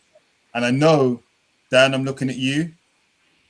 This has happened at a club where one of the revered coaches didn't take the age group. and they took I think an older age group, and your son was left with a coach you weren't happy with. So you've chosen that club for that coach, for that teacher, and you've got another teacher. Could you ask that beforehand? Dan? At the time, it was blurred lines, it blurred communication. Yeah. It got to a point where it just got to a point where it wasn't clear. I had to make a choice, like you said. Do I keep my son in that place or remove him? And fortunately for me, we didn't commit fully because of that, and we ended up rerouting elsewhere for the season. Learning curves, learn lessons. I guess it's about being patient. Sometimes about being patient as well. Just being patient and maybe trusting the process and just seeing where things are. Because that coach who you said you look up to and say, look, he might be right for your son, may not be long term be the right coach for your son anyway. And you may end up getting a gem that you weren't expecting. So it can works both ways, I think, but it's been trust the process sometimes and a bit of patience. That's a lesson for me anyway. Yes. Yeah. Cool. Fair. I was just thinking, Nate, have you got any other gripe that you might want to share? And anyone else that wants to kind of jump on with their gripes as well. But is there anything that you want to share that you've thought about? We have plenty of conversations where you think, you know what, actually, I wish things would be seen a bit different, or things could be done differently, actually. Because this is what we're doing tonight. We're just kind of getting things off our chest and hoping for improvement. And whilst you're thinking, I'll bring in Ashley from One Touch. It says, parent chasing dreams through the kids happens a lot these days. It's crazy. And you're not the only coach that is saying that. The thing is, it's a hard balance because, going into summer, winter's point, a lot of kids generally don't have aspiration to go in far in the game, and they just play. They just want to play with friends as a social activity, just like going swimming or other sports. But then when you notice that your child maybe has the je ne sais quoi, that little thing, you almost feel it's incumbent as you as a parent to kind of push them as far as they can be.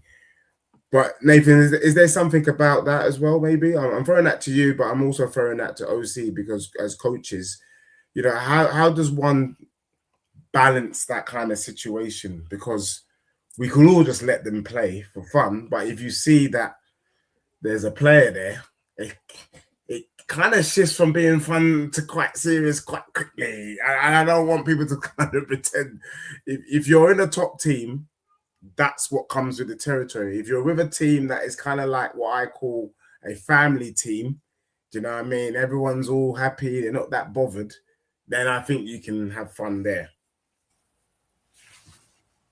I'm going to throw it to OC and then Nathan and then Andrew. Yeah, do you know this comment that's on the screen now?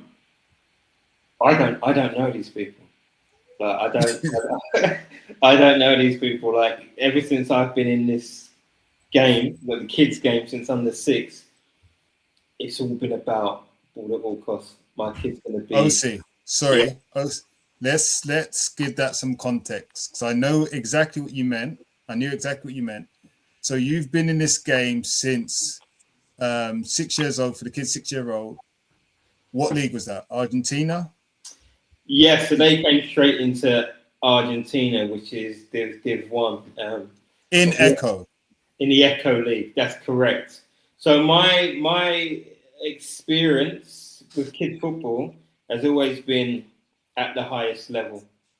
So the parents, the coaches, and the circles that I'm engaged in and have been engaged in, it's never been a swimming cricket thing. Like these kids are, well, the parents are very much about their kids being the next Beckham, being the next Zidane, being the next Jude Bellingham, and yeah, it's crazy the level of ball at all costs it is from such a young age. There was a gripe that I was going to come on to, but I'll save that for another one because we'll be here till midnight. So I'll get onto that. I think so. But the comment that I think Ashley's made from One Touch is such a big point. it's such a big point. Parents chasing dreams for kids. It happens a lot these days. And that is a graph of mine. I saw a post on Instagram. I should have screenshotted it. I didn't. So I'll paraphrase it. But essentially, it was something about basically your kid's good enough and don't get so caught up in the academy dream. And I sat there and I was like, when was it the academy dream? Because before I had a kid and I was married, I was like, yeah, I would like to have a kid, and yeah, I want my kid to play for Liverpool. Yeah, like I'm a Liverpool fan. Yeah, sorry, yellow card, apologies. But this is the thought that I had in my head. Yeah, that they would be Steven Gerrard on the pitch. I didn't have a thought in my head about an academy dream where my kid is going to play in the academy and I'm going to be traveling around the M25 and beyond every single week and taking it. Sorry, OC, isn't that a prerequisite? Or is it seen to be a prerequisite? It's seen to be a prerequisite. But I don't know, maybe there's like a status thing around it. And I get the idea that if your kid's in an academy, then they're in the top and the upper echelons and they're being tested and they're being coached and they might have a better chance at being a pro. But it's crazy to me because whilst my son wants to be a pro, so I'm like, okay, let me try and help him. The whole thing has become so crazy about this academy football because it's never been a dream. If my kid just plays academy football, sorry, let me take that one step back. My kid never had a dream to be an academy player. He has a dream to be the best player that's ever been. He has a dream to play in the Champions League. He has a dream to play in the Premier League. It's never been an academy dream. But because you come into the game and Mr. Scoutman is there looking at your 5-year-old kid, and then you're in the pre-academy, then you go into the academy scene, all of a sudden, it's now become, the academy dream. And our kids and parents are now trying to get their kids into academy to basically just like show their chest off to say, yeah, my kid's playing academy football. But listen, an episode's going to come out with Kevin Lisby shortly, and he's gonna provide some context around it. And it's worth a listen. Let me say that. How many times can I say listen? But I just feel like the whole thing has become so crazy, so toxic, and yeah, just the point that Ashley brought out there. It just didn't correlate. It still doesn't correlate to me now. There is no. I don't know if you guys on the panel have a dream, or your kids have a dream to play academy football, or do they have a dream to play pro football? So, for me, I think Caden got to 6, then it said no, maybe 6 and a bit, and said, "Dad, I want to play football." Until then, he wanted to be a truck driver. He wanted to play football. He didn't even like football. I thought this was never going to happen.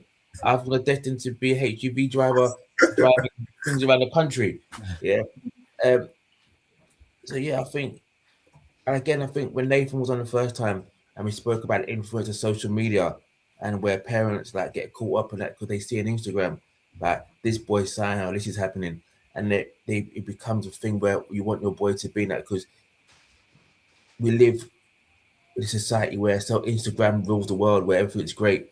And we spoke to parents that have come on the pod and said, look, it's not that what they thought was going to be. It's definitely not that. If you take away social media with it, I think there isn't a dream. A boy at 7 doesn't know what academy is. They know what Harry Kane is on TV. They know what Steven Gerrard was on TV. They know what Declan Rice is on TV. That's what football is to them. Behind the scenes isn't there for them until they get exposed to it later on. So don't do the Declan Rice, Steven Gerrard thing. That again. Don't do that. 2 yellows make a red, OC. I didn't say clubs. I'm saying to OC, he's inferring. Oh. Come on. Sorry. So I think that's what it is. I think there wasn't a dream for Kansas Bay Academy. It was great when you got introduced to it and you see what it could be. Yeah. and you hear the stories and the coaches talk to you, and the coaches heap loads of praise in your boy and say how great he is, and then we like him a lot.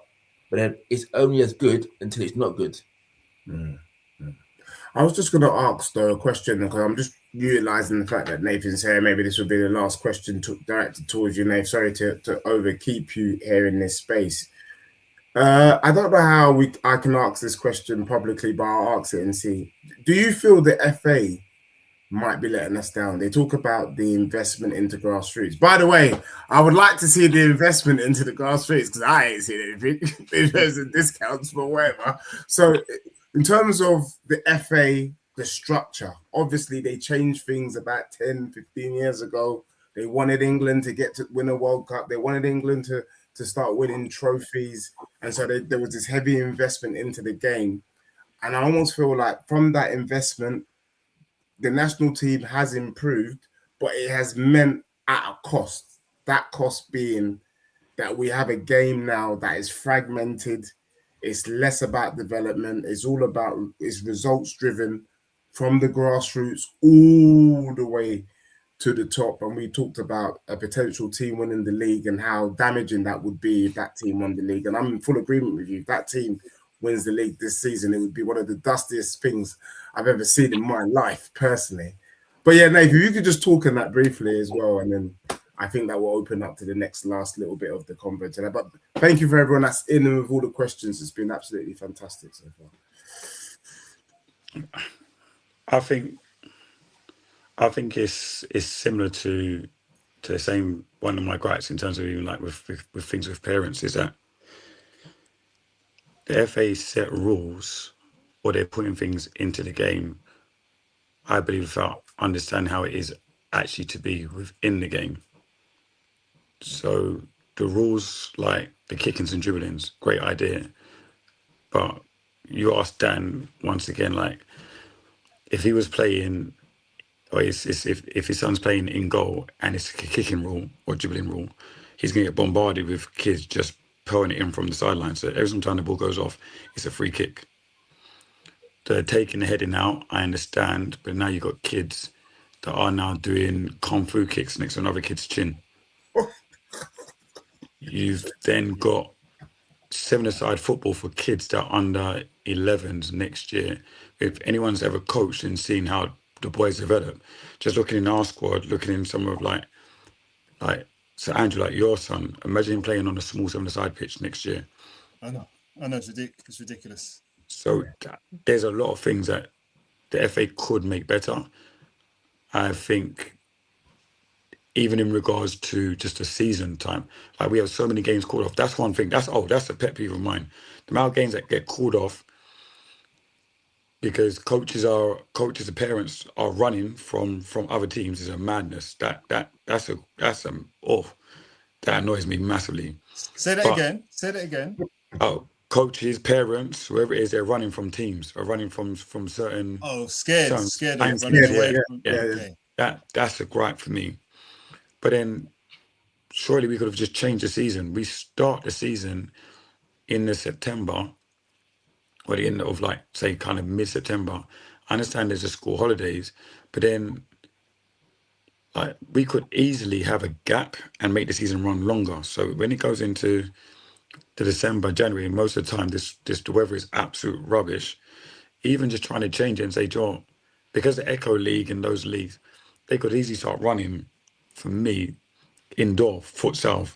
Make it futsal instead. Make it a different season instead of it being the current landscape that is with November, December, and possibly January, where some teams hardly get any games. Because we've been. So you're saying two tournaments in one.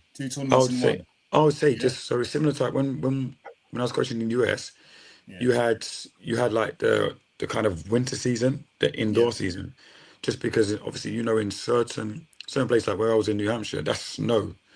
Come December now, it's going to be snow, so you're not going to be playing as much outdoors.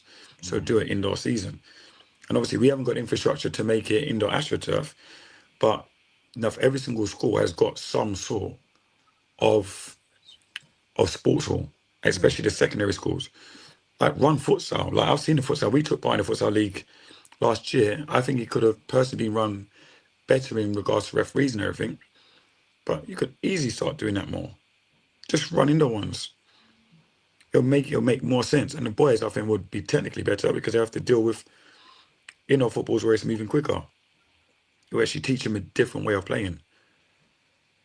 But yeah. That's an interesting point. I think Tom brought that up, having a league. Junior brought that futsal up last week. Who else brought it up? Diego brought it up as well. So futsal is coming up more and more and more. How that's integrated, I'm interested in. I don't disagree. Games are being called off. Our game was called off today, or my son's game was called off today. It is frustrating. I think we do need to look at it. I think an extension, that's possible. I think indoor season, I don't know if it's a separate competition or you accumulate points in the same way you do. Well, you don't actually accumulate points September to December anyway. So you could probably create a indoor season tournament and then go into the Festival Cup, maybe something like that. Definitely worth looking at. I agree with that because in terms of cost, it limits because it becomes centralized. Yeah, you can have it in one place. You haven't got to have different. Not every club's got to have the same facility. You can centralize it. You have a centralized league. Yeah, you get one place, you can regionalize it, and whatever it is, then all clubs go to one space, and it's there. No games get called off. At least you get that fostering of that real competition as well, because you get more than one club there. You're gonna get it's gonna be fun. It'll be fun. You can change it as well. Add a little bit of like the Ballers League now, music, get it more energy, bonus points. You know, like power Bonus plays. points for music. Yeah, bring the music in, power plays, all that. Remember, they're still kids. They've got plenty of time to be running up and down the line, looking to hear good areas, good angles, good balls. They've got plenty of years to hear that nonsense in non-league football and dropping out of the game. Let them enjoy it now, learn different things, like different environments, different cultures of football, man. Let them do it. I think that'd be great. There's two more comments that I want to just throw in, Dan, Andrew. There's two more that I think, and just bear in mind, just mindful of time, but can you take on this question? I mean, this comment and the one after from Ashley? Yeah, I just wanted to touch on that point. Sorry, Dan. I thought you were saying points for music because I was saying people get DJs out and dub plates, and we can't be having that in futsal. I've got one. I've got one FFP coming. Don't worry about that. Yeah. Oh yeah, you do have a dub. Yeah, you do actually. It gets wild. Told you we're live. Things change. So Peter Sturgis brought this to the FA looking at the Spanish model. So I'm thinking of smaller pitches here, more touches on the pitch, hence why the smaller format. But we're not fostering Spanish players and still focus on big, strong, fast. Again, we had this show. Good point, Alex. And I get it. I think there's room for both, right? There is room for smaller pitches, but I don't think you can have, I think to your point, Nathan, if you have 9-a-side, you're under 11s on a small, tight pitch, I think you've got to have the right number of players on the right size pitch. And similar to futsal's a smaller space and you don't have 7, 9. So the point is valid. Futsal's a great format for me for technical creativity. And I get the smaller format for honing in on those technical details. The only problem I have with the smaller format for technical details as the boys get a bit older is, and I saw this in our comments on the small show, there was a debate where someone said, because of the physicality of the game, when you do a technical skill and someone can just foul you because you can't get away, means that it's not a great skill or it's not a good enough skill. I think when the boys are bigger and you're in such a small space, you can get away with being beaten by technical skill, but using your body to shut down a smaller space. That's the only thing I would say as the boys get older. From my point. Nathan, you're looking at me, you're looking confused. You got a comment on that? Yeah, because I think the smaller format, I think the format, regardless in terms of if you got smaller, because like my experience in some of the games that we played, we're playing 7v7. When we played 5v5, not everyone was getting more touch on the ball because the coach will still make the kid kick the ball long. So the kids still aren't getting touches anyway. Okay. So that's more down to how you want the boys to play. So even looking at Spanish models, that's fine. Like the stats prove that the less players, the more touches you should get. But that doesn't necessarily mean that's always going to be the case. Style of play. You've got dribbling, you've got kick-ins. The amount of coaches that tell their kids to kick the ball in over a longer distance automatically means that the 6-7 touches that they could have been getting, that's going to taken out anyway. So it's good ideas, but in practice. Yeah, good point, Alex. I mean, it's just similar to your point.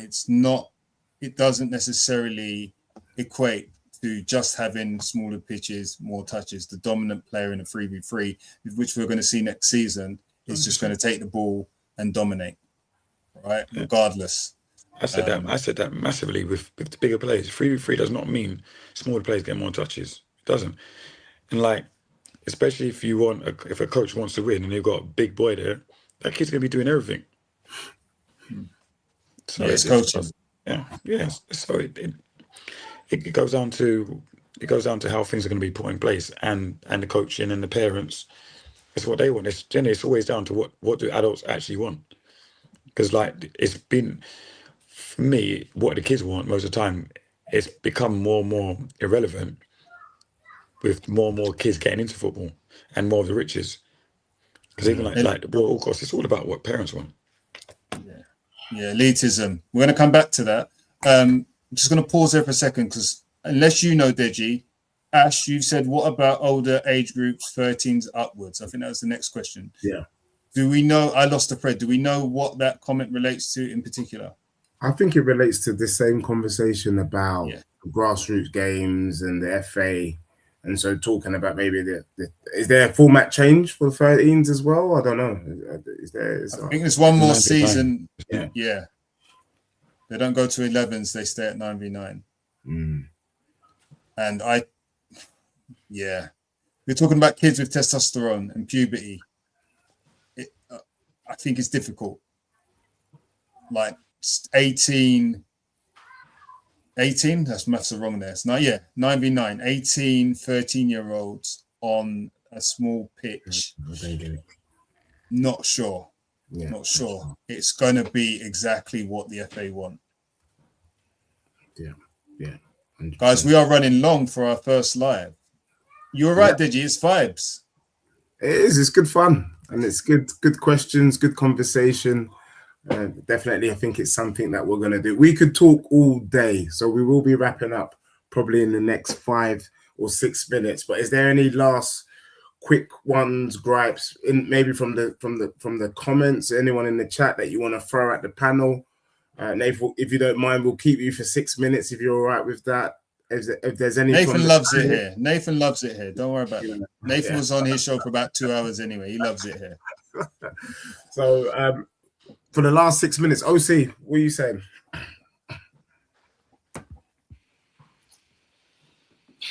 Yeah, do you know what? It's been a good conversation. It's been good fun.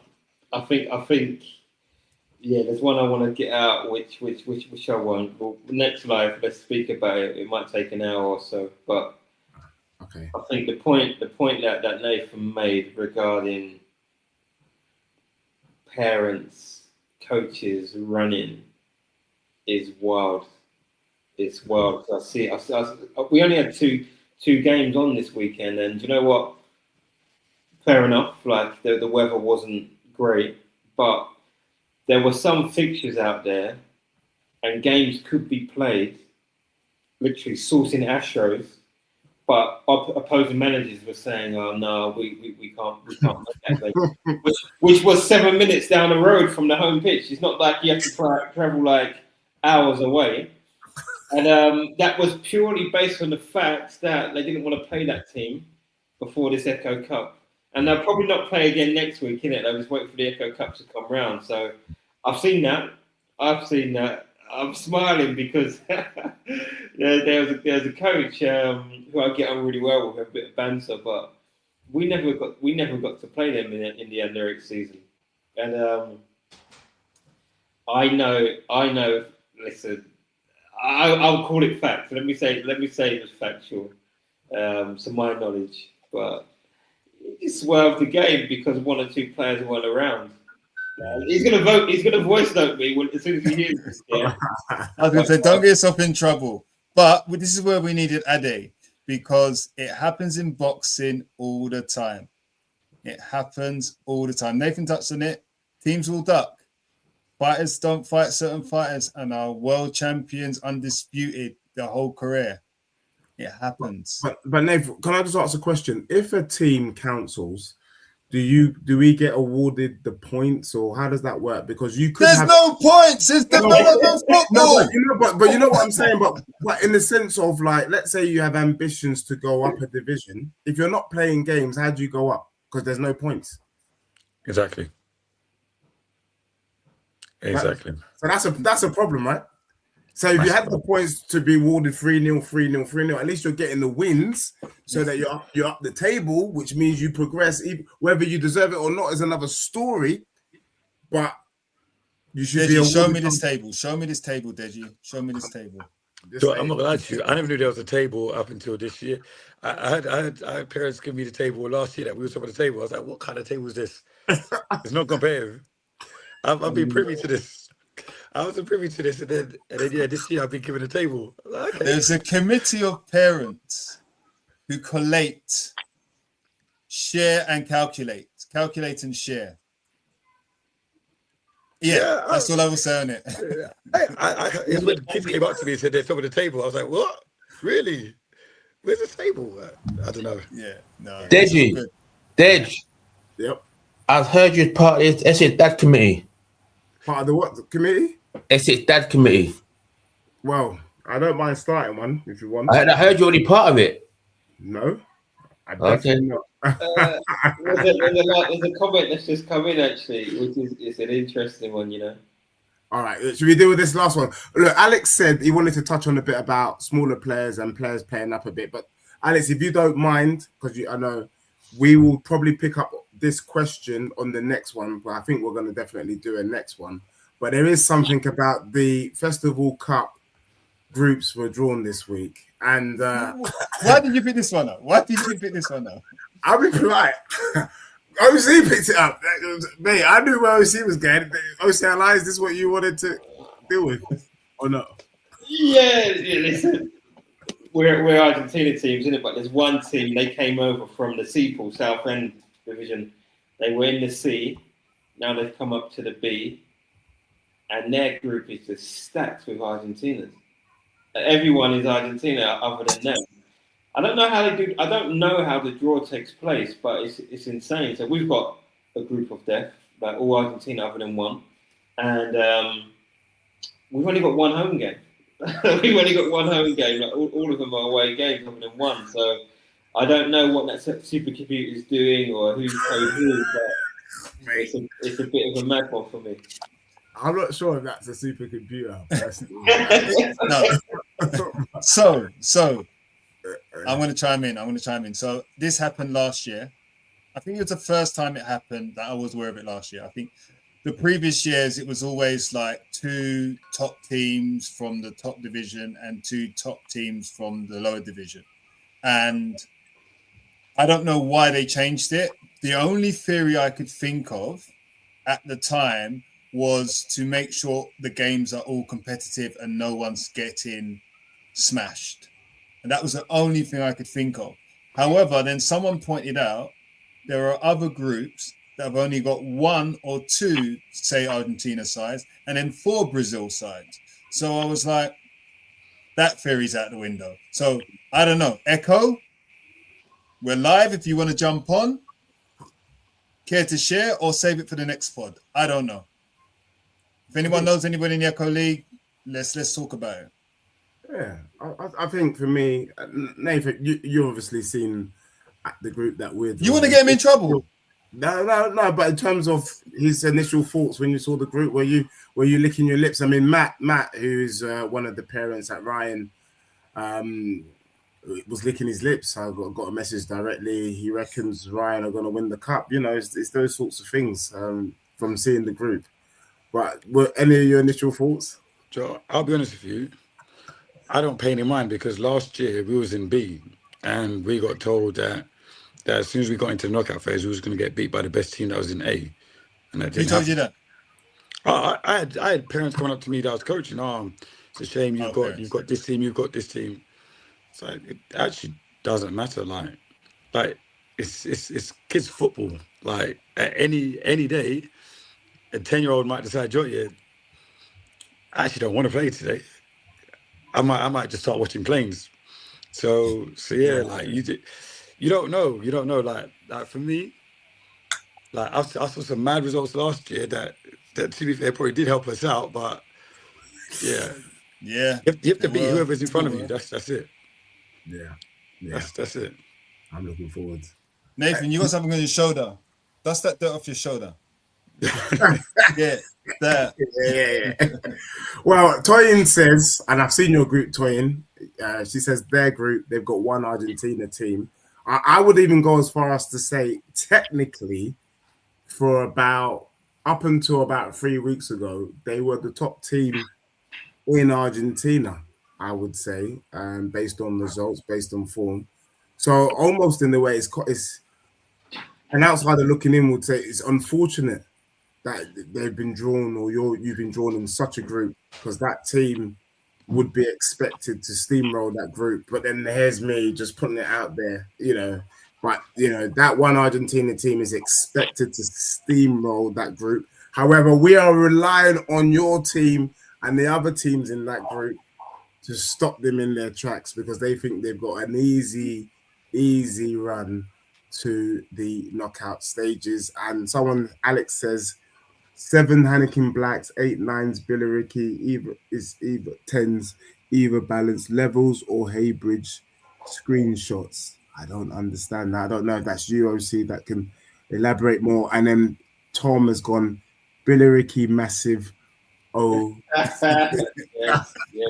What I want to say? Sorry, guys. So in the comments, I want the committee to collate this table to let me know, is it 2 points for a win? Is it 3 points for a win? Are we doing goal difference? Are we doing head-to-head? I need to know this information. So committee members, please, if you are able to come above ground and let us know how this table is collated, please leave it in the comments. Phil Kent League, other leagues around the country, I know we're echo heavy thanks to Deji. Please let us know your gripes and if these gripes are similar in your leagues. JPL also. Yeah. Sorry, I just had to point that out. And Toyin is asked, do they have academy boys? Yes, they do. They do. They have quite a few academy boys, to be fair. Although I might get a WhatsApp message in the next hour saying, what are you talking about? But at least, from what my understanding, at least 2 or 3 in that squad. Well, guys, we could go on, but we can't. We're getting longer and longer each week. My missus actually listened to the show for the first time in a while, and she said, 2 hours.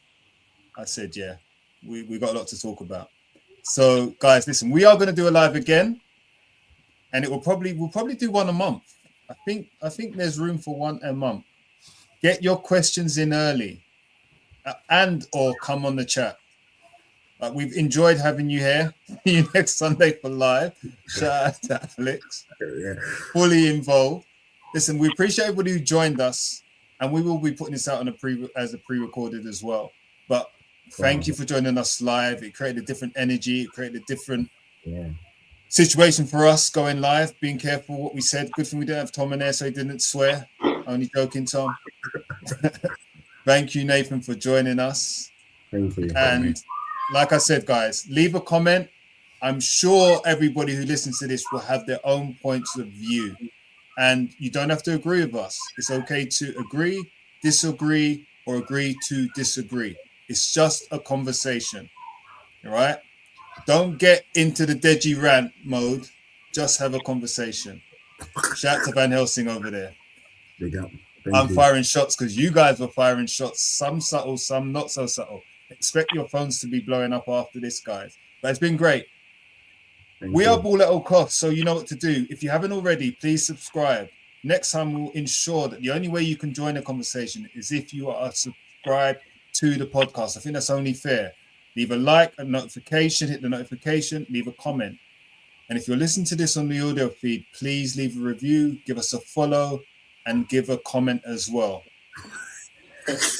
He has been Nathan, CEO, and the GOAT.